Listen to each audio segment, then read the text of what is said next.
Part 1. The what? I recently stumbled across a phenomenon on Twitter that truly perplexed me. Now, I've been on the internet for a long time, so I'm pretty unfazed by most things. I've seen all sorts of wild and wacky shit on here, but for some reason, I was utterly perplexed when I stumbled across the Warrior Cats hashtag. Now, I followed a single person on Twitter who tweeted non-stop about it. It was like 50% Warrior Cats, 50% Pokemon. And I took a dive into the hashtag not knowing what to expect, and what I found was drawings of cats. Just cool looking cats. Was it fan art? Were these original characters?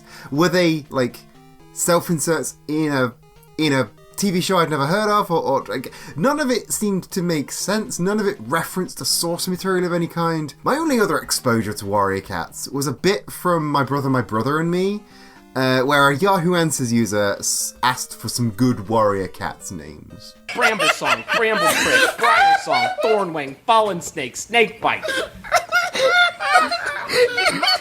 Calicos, you got a calico? Hodgepodge, black and white and orange. Silly buddy. Until now, I just assumed they were, well, being a stereotypical Yahoo Answers user and spouting nonsense. But apparently not. So at this point, I had learned that there's a community of people on the internet that are drawing cool-looking cats and giving them cool fantasy names. Not like anthro cats, but just quadruped cat, like cats, just cats. Harmless, of course, but really unusual. Worth a mention on my Discord server, of course. So I did a little sort of, hey dudes, look at this cool segment on the internet that I've never heard before. Then the illusion came crashing down because somebody in my Discord server informed me that Warrior Cats is a fandom of long-running books that are called simply Warriors. And I assume they use hashtag Warrior Cats so they're not, Warriors come out and play. You don't want to get those two, you don't want to confuse those two. Either way, it was and continues to be very popular with middle school aged girls in America. Now, since I never was an American middle school girl, this was all absolutely brand new to me. But this, like all fandoms, they have OCs, they have roleplay blogs, they have fanfiction, they have the whole shebang. And I just want to emphasize again, it's not people pretending to be cats online.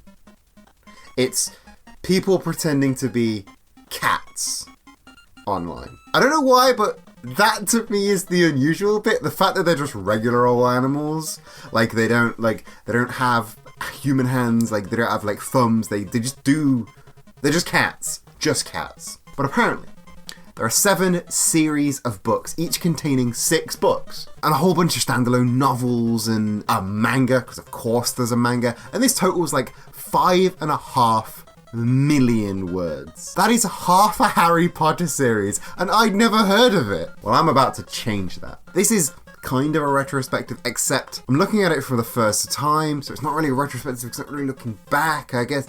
Is there a word for that? Anyway, Warrior Cats. Now, on the advisement of Smokepelt, my wise and knowledgeable guide through the realms of Warrior Cats, I've been instructed to start by reading the first book, Into the Wild, in its entirety.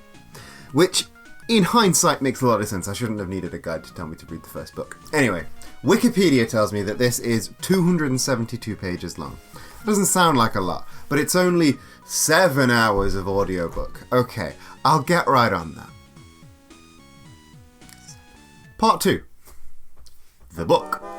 This book is fucking wild. I actually downloaded the ebook as well, and this thing starts with, no joke, 3 pages that just lists every single cat in the book and its allegiance and it a little bit of personality about them. 3 pages of that, and then 2 double-page spreads that are just maps.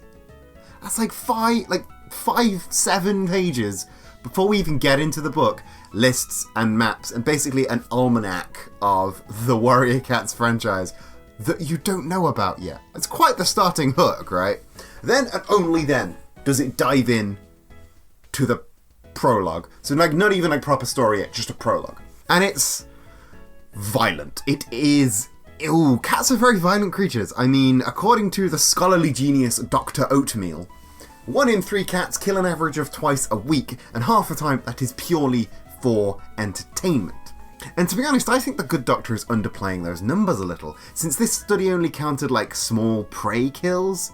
And I know cats are right bastards, but like when I pictured a series of books about cats for 12-year-old girls, I didn't picture the phrase, "Blood blinded him for an instant, but he lunged forward regardless and sank his teeth into the hind legs of his enemy." Especially not within the first, 10 pages of the book. And it's more than just violence. This thing is, packed with conspiracy and revenge, casual mouse torture. You know, everything a 12-year-old girl needs. But, what actually happens? What is the plot? Well, we start with a little prologue that establishes that some cats don't like some other cats. The aforementioned biting occurs, and then we snap to the human world with Rusty, who is a kitty pet who throws off the shackles of two-leg oppression, #resist, and runs free into the Sunning Rocks to join a clan of feral cats called Thunder Clan. The book makes it very clear that it's not the Thunder Clan, but simply Thunder Clan, which doesn't scan right in my head, but whatever. He starts by going by Firepaw, because every feral cat requires a name that sounds like a Sonic OC, and begins to aid them in their fight against, all of the other clans. There's River Clan, Shadow Clan, Sky Clan, Lion Clan, Tiger Clan, Bear Clan, oh my clan!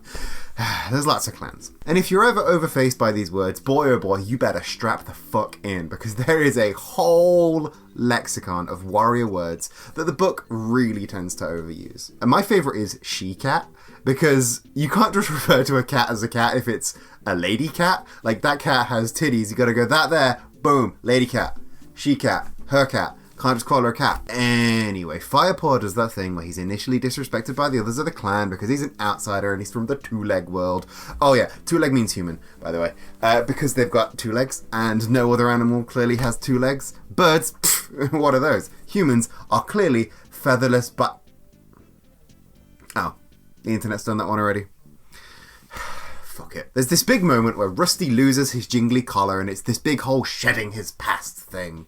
And it's big, and the clan finally respects him, and then there's this big attack set piece where the newly minted Firepaw and his ragtag group of misfits, it's they get there just in time to save the day. It's all pretty standard YA novel stuff, right? Outsider gets accepted by the new group. I bet he becomes leader of the clan at some point, right? See? Called it. Oh, according to this thing, there's a spin-off series that focuses on his kids. So, at least you know he fucks, right? At least you know Firepaw fucks. Also, one thing that really got me about this book is the cats don't really act like cats.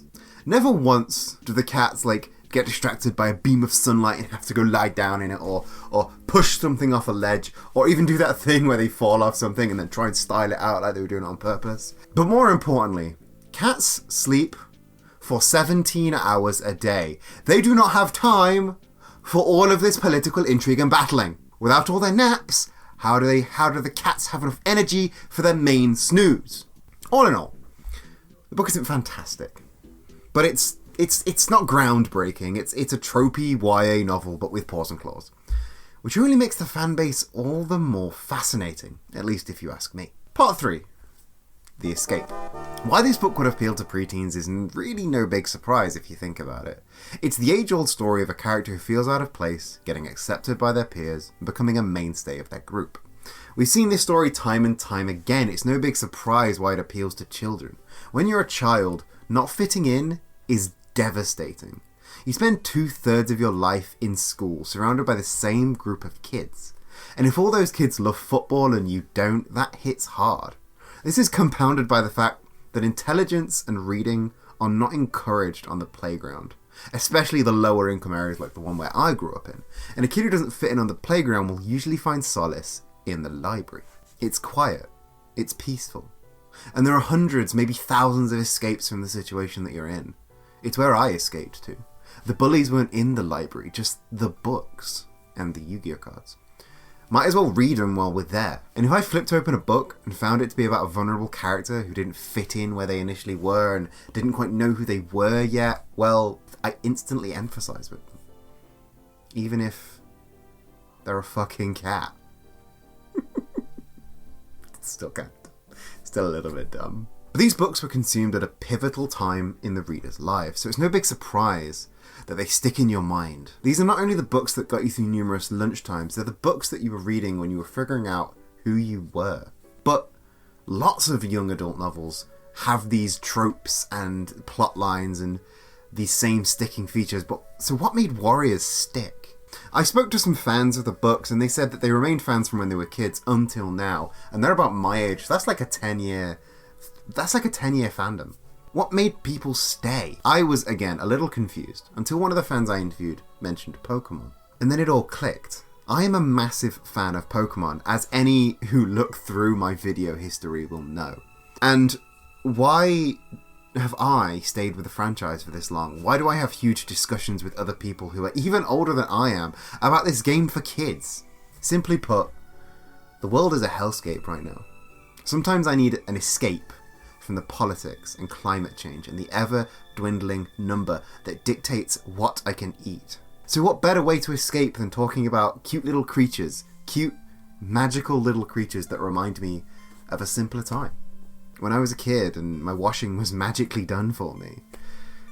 When you put it like that, it's no wonder why people gather around warrior cats. I'll admit, when I first started writing this script, I was cynically poking fun at the Warrior Cats fandom. It was weird and anomalous and I didn't quite get it. But I do now. People I spoke to said they were more excited about interacting with the fans than they were about the actual new content out. They want a community. A room full of people that are all there because they love something.